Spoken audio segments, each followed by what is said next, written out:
Schistosomiasis, a neglected tropical disease impacting millions in Africa, is emerging as a serious health threat in Ikpogu, an agricultural community in the federal local government area of Ondo State.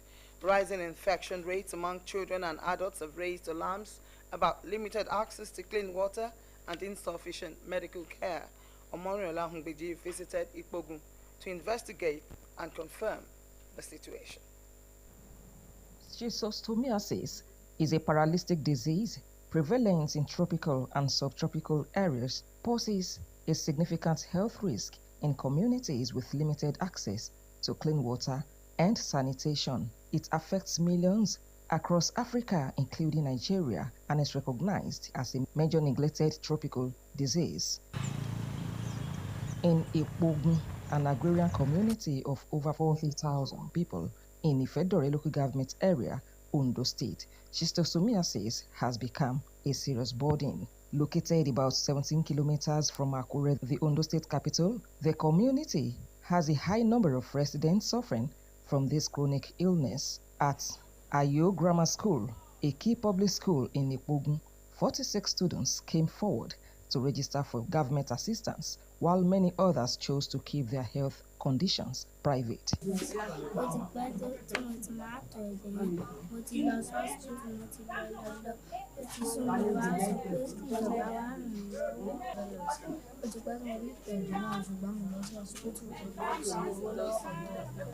just have to visit your grammar school here in Ikpogu to confirm if truly this schistosomiasis disease truly exists. It exists because we got here not up to 5 minutes. We told the school principal where we were here just to confirm if we have students that are still having this disease in them. And before you know it, the student came out. As I'm speaking, about 46, if not more, put down their names, expecting the government to come to their aid. A major concern is that many affected children are not receiving adequate treatment. Some are unaware that schistosomiasis is curable, while others have only taken medication once during government interventions without follow-up doses. The school principal, Ayodele Akinfolashi, confirmed that the disease is widespread among the students and has become a serious concern for the school's management. It has been long I got aware of the schistosomiasis issue. I work here, that was 2016, 17, 18. So since then, this disease has been affecting the students. So up to now, so you know the large number that we affected now. So the student is still existing. We are just appealing to the government to help us out. A visit by Osrc to the community's primary health clinic showed that the schistosomiasis outbreak has been ongoing for some time, according to clinic records.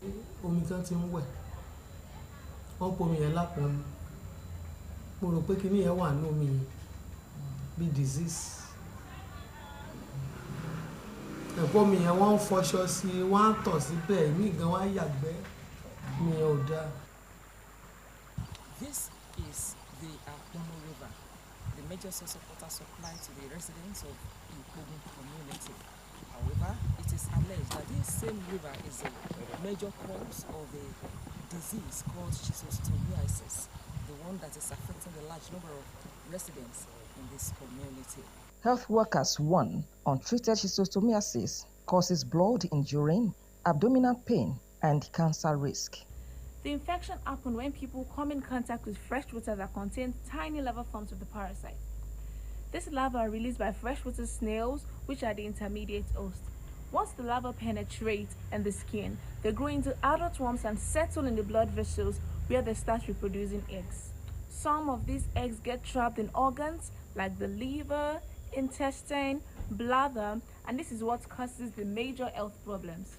If schistosomiasis is not treated, it can lead to serious complications. In intestinal schistosomiasis, people may experience chronic abdominal pain, diarrhea, blood in stool, and even long-term liver and spleen enlargement. Many residents believe the root cause of the schistosomiasis outbreak is not poor hygiene, but the lack of clean drinking water. They blame Akpomo River, a local water source where community members bath wash clothes and collect water for daily household use. Attempts to contact community leaders for comments on measures to control the disease were unsuccessful as none were available at press time. There is hope that increased government focus, medical outreach from NGOs, and support from successful community members will help address the growing number of cases and prevent future health emergencies. Omoriola Mbiji, reporting for Social and Community News. From health, we move on to food security. The Ayedatiwa administration says it remains committed to enhancing food sufficiency through impactful agricultural practices in Ondo State. Commissioner for Agriculture and Forestry, Leah Keola, while featuring on Osrc Current Affairs Program State of the State, assured the people of the state that food security remains a priority of the governor and his team. Akiola also explained that the current mapping of farmlands and government forest reserves is not to witch hunt farmers, but to enhance adequate planning and improve cocoa farming. The commissioner also said there are plans to embark on massive seeds and seedlings production and procurement of tractors for mechanized farming, among other supports for farmers in Ondo State.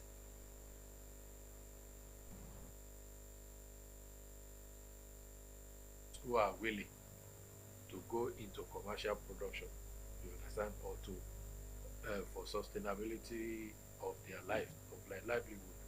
But we are still going there. You know, your slogan is that government has no business in doing business. Of course, this require Yoruba will say incoming is different from inconwa.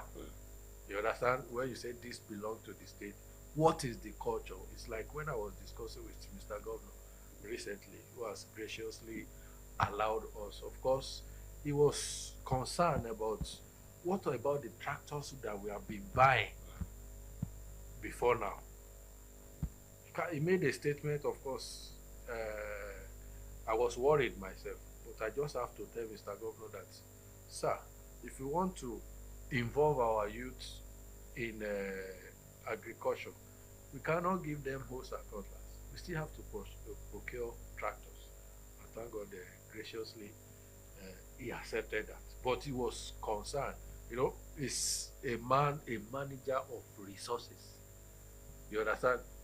Mr. Governor will not allocate the resources where that resources will go into the drain. No. That is why some people will say, no, he doesn't do that.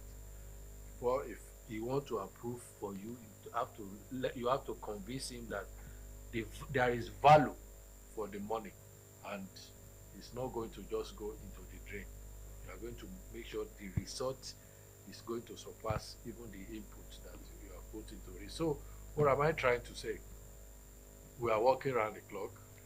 Our getting back to our farm settlements, of course, getting land. So once we get this land available in the free area with the communities, we have to plan, because it requires a lot of planning. Land clearing is more expensive around the southwest than in the north. So we have to bulldoze, but in the north they don't need to bulldoze. They can just acquire a tractor and they take it to their farm. So it's more expensive in this area. We have to bulldoze then before we plow and also with tractors. So what am I trying to say? We are planning assiduously. When will these plans materialize? Very soon. How soon? Very soon. Of course, by next year you begin to see results. But this exercise we are doing in the forest reserve, of course, is taking our time. We want to factor. Of course, I was telling the Cocoa Ondo State Cocoa Council that they should help me appeal to the exporters who had mapped farmers in the free area. We need their data. If you don't have data, how do you plan?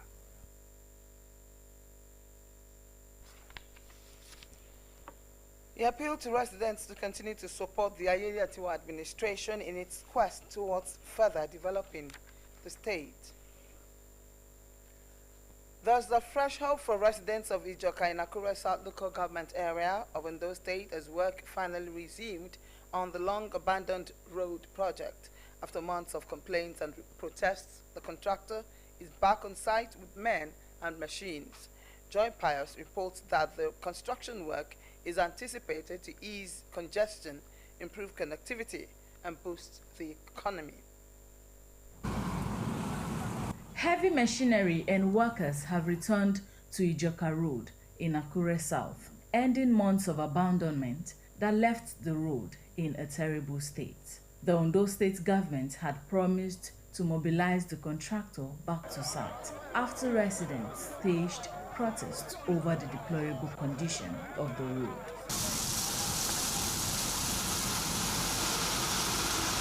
The sight of graders and workers has brought visible relief to the community that has endured dust, potholes and traffic gridlock for years, as residents call for speedy completion. This week, I discovered that the government is trying.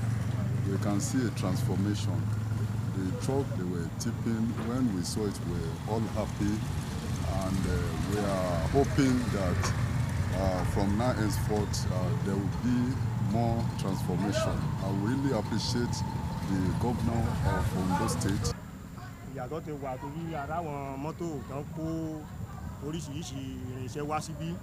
A dẹ̀ rí pé bí ojú ọ̀nà ń ṣe wà tẹ́lẹ̀ ó ti yàtọ̀ ní sí ti àtẹ̀yìnwá. So inú wa dùn gidigidi. Mo rí wọn tí wọ́n lòdù ẹ̀fẹ̀ ní apá òkè lọ́ọ̀yọ̀ ìfún àṣùwà. Inú mi dùn gan pé lóòótọ́ àpòtẹ́s ó dẹ̀ kàn wọ́n lára. Wọ́n dẹ̀ gbé ìgbésẹ̀. Lẹ́nu kan bá wa ṣe ọ̀lẹ́ tó rà àfẹ́ tí àwọn kan àwọn tá a ṣe bísíǹsì àtàjà kankan nítorí kò sẹ́ni tó lè rajà nínú tọ́sí àbẹ̀wò pọ̀ jù. I can see that you are doing the work from coming from your or Beredia. They are doing the work small. There all this you can see the look now, everything is a red color. Without paint the house, we are seeing that red color. So that we have begged the governor so that help us do the road fast. The contractor says the state government has released funds to ensure uninterrupted work. So presently we have resumed back to the work, and I believe in short time we'll be able to deliver. Last time I think we started from the end of the project. We took it to very close to this Abuchoro junction. We have done the stone-based work. Because unfortunately, because of what happens, so we have to readdress the stonework again, try to clean the surface and put another stone base. After the stone base, you prime it. After the priming, you're spreading the asphalt. Whenever they are doing anything artwork or stone-based work, they will express dust. But presently, the water tanker is at work. Very soon we'll bring the water. We wet it for them. We wetting it as soon as we are working. They'll be wetting. Even when we are not on site, we will tell him to go and wet. So they should be patient with us for now. He assured residents that work will now progress rapidly to meet the new completion deadline. Joy Pius, Osrc News.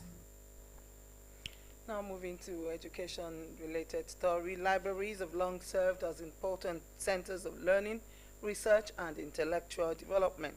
But in the digital age, concerns are growing over whether students still visit these facilities as older generation did. Blessing Obey reports on the declining use of the library in Ondo State and what stakeholders are doing to address this situation. For centuries, libraries have been at the heart of education and knowledge preservation. But today, many of these spaces are struggling to attract young readers as digital platforms continue to reshape how students learn. In Ondo State, school administrators say they have observed a steady decline in library use among students. They attribute the trend to a weakened reading culture and the increasing pull of social media and online tools. Internet is a great problem that we are facing in this generation. Majority of them are so consumed with the social vices through this internet, and they don't really have time to read. It's not even the library that is the problem, but they are not having that time to read. We found out that of late, students no longer patronize the library, even when facilities there are up to standard. When books are there, students find it very uneasy to go to the library to read, and it has to do with this culture of students not minding their business as far as education upliftment is concerned. Yet, in the midst of this decline, some students still make deliberate efforts to visit the library for learning. It drives me to be visiting the library. This is because when I visit the library, I'm so interested and I'm motivated. Because when I visit it, I'll see some textbooks and I'll read there and gain more interesting topics. Library is good too because I really like library. Because our class is too crowded, so I need to come. Library is so silent and there's so many books in libraries. But even with these testimonies, numbers continue to drop. This is the Ondo State Library in Akure. The hall can seat over 100 readers, yet staff say less than 50 people visit in an entire week. The director of the Ondo State Library Board, Abiodun Bagbe, confirms the decline. He says outdated materials, infrastructural challenges, and the rise of e-libraries are major reasons students are turning away from physical libraries. There's a big shift from the usage of traditional library to the electronic library. And when you say electronic library, that's the electronic version of the traditional library, that is the physical library.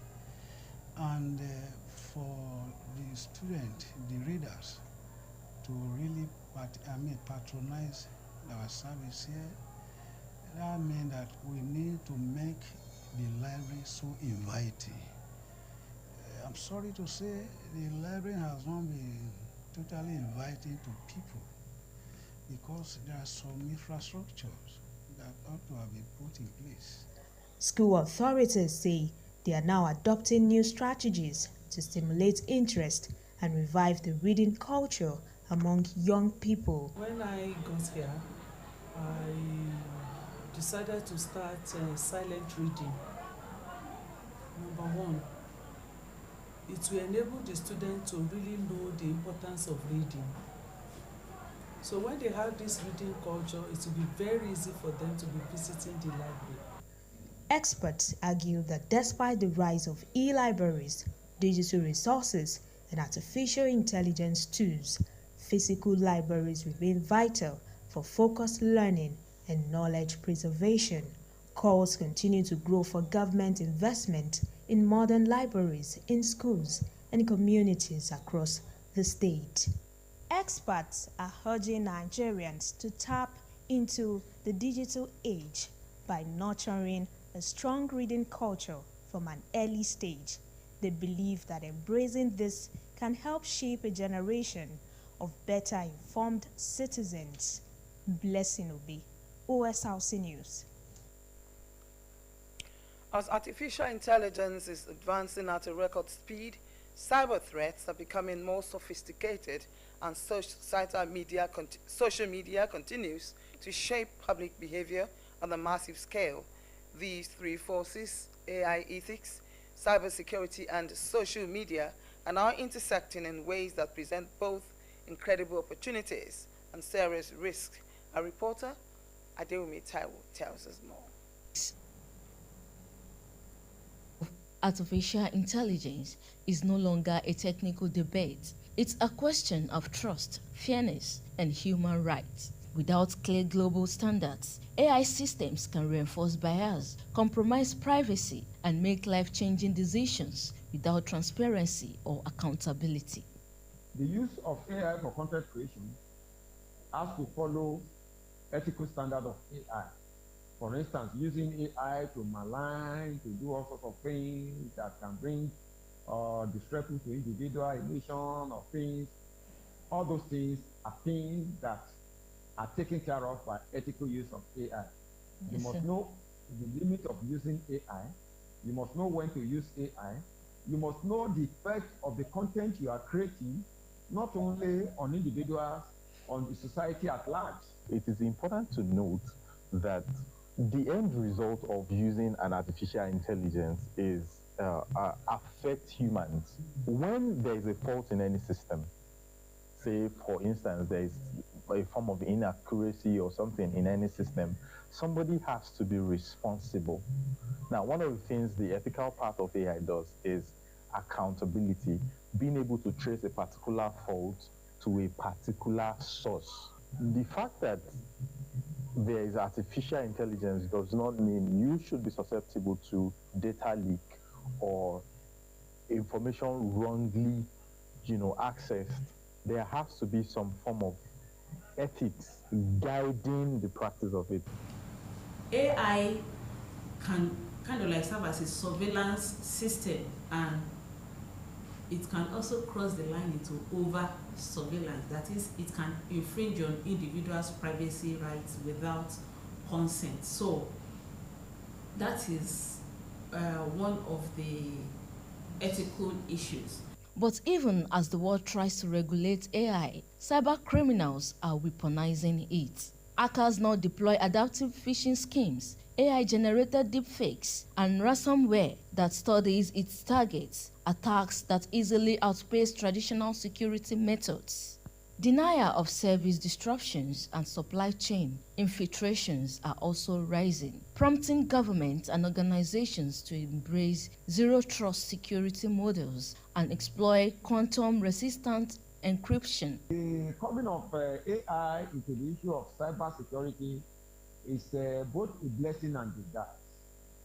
Because, number one, there are new threat landscape with the coming of AI, and there are new countermeasure approaches with the coming of AI. So it's both a blessing and a curse. But the most, in Nigeria, we always talk of the one we call the business email compromise. The one we call Yahoo Yahoo. In actual, in professional terms, it's called business email compromise. It seems to be called personal email compromise, but it's called business email compromise. Yes, it's under that, but what is the most potent is phishing.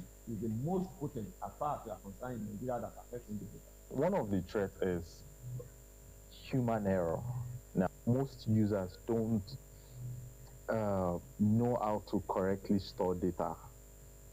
Now, in not knowing how to store data, there are people waiting at the end of a data that is not correctly stored to hurt you or to harm the system. People sometimes leave some loopholes, and in the process of testing for vulnerabilities in your system, they get into it and make use of whatever it is they want to do. When a human who is corrupt, a human who wants to perpetrate evil, handles any software that is AI driven, it can be manipulated.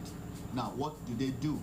Take for example, we have cyber threats, we have cyber crime, where somebody can just sit in his house and commit a crime in the comfort of his room. Somebody can just send you, there's what we call phishing. Somebody can send you an email that looks like the original. Maybe you are looking for a job. Somebody can just sit in the comfort of his room and send you an email that looks like the original. And before you know it, you are scammed. And then there is social media, a platform that connects billions, yet also fuels misinformation, polarization, and growing mental health concerns, especially among young people. We have been encouraging all the traditional media platforms, television, radio, newspaper, magazine. They must have their own social media platforms so that it will reduce the spread of fake news. Once there is something they post on social media, you can verify it.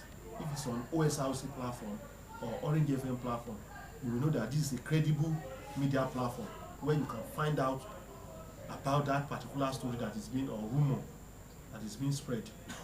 So the advent of social media for our community, driving of community development, has been enormous. And the negative aspect as well, it has been issue of fake news. As AI ethics, cybersecurity threats and social media influence converge, experts warn that the choices made today will determine whether technology strengthens society or deepens its vulnerabilities. Adewumi Taiwo, Osrc News. The insecurity in the border communities of Kebbi and Kwara states underscores deep-seated national challenges, weak border control, rising poverty, and expanding criminal networks. While security agencies intensify efforts to restore calm, it is evident among Nigerians that coordinated action, stronger surveillance systems, and genuine community involvement are required for lasting peace. Omoriola Media engaged some security experts on the situation at hand. From relentless bandit attacks to cross-border smuggling and frequent kidnapping, once peaceful rural towns are fast becoming hotspots of criminal activities. Now that similar patterns are beginning to spread to other regions, residents are increasingly worried. In the area of providing security for all, let the safety of life and properties be of utmost priority to government. Let the security agencies do more in ensuring that they combat terrorism and insurgency, banditry, and all these other things that we are talking about. The life of every soul is precious. It's a call to action. You know, the federal government should look into how they could fight the issue of insurgency in the state. It's everybody. The unfolding crisis in borderlands, much like what is happening in Kebbi and Kwara, remains a major concern, especially for those in the southern part of the country, particularly the southwest. Strong body, strong body! State Commandant of the Vigilante Group in Ondo State, Gideon Akinwumi, emphasized that security in Nigeria must be proactive rather than reactive, calling for a comprehensive approach to tackle emerging threats. The way we handle security in Nigeria, it is, I'm sorry to say, it is far from working. The reason is that whatever meetings security agencies have always leak into the society. For example, you want to catch a thief, you are telling the thief, we have planned out to catch you now. We're going to stay there for you. Someone's going to stay there for you, and at 9 o'clock, we're going to be here. Do you think you catch the chief? No. He also urged Southwest governors to adopt necessary measures that involved high-ranking stakeholders in the security sector to strengthen ongoing efforts. This is the time that all the governors in the Southwest should have a very serious meeting concerning security. And this time around, not meetings within the governors alone. Let them invite stakeholders. Let them invite people. You understand? Either federal government agencies and the security professionals and private agencies. You understand? NGOs, like people like us. You understand? Let us rub minds. Mr. Babalola Williams of the Kako Security Outfit stressed why Nigeria should be concerned at this time, attributing the rising security challenges partly to the misuse of the internet. They have mixed up with us, and we allow them to live with us by giving them information against your tribe because of money. That is bad. People are doing the way they like. If our government can deal with them, let's try it for 2 months. You see, all these things will come down. Meanwhile, Police Public Relations Officer in Ondo State, Olushola Anyolade, is assuring residents to remain calm but vigilant, urging them to promptly report any suspicious activity. He noted that all security agencies in Ondo State are working round the clock to ensure that all border points remain secured. As authorities continue to search for lasting solutions, one thing remains clear: border communities cannot be left unguarded. Their safety is not just a regional issue, it is a national priority. Omoriola Mubiji, Osrc News. That's Sunshine Report. We'll be back later in the evening for more. Good afternoon.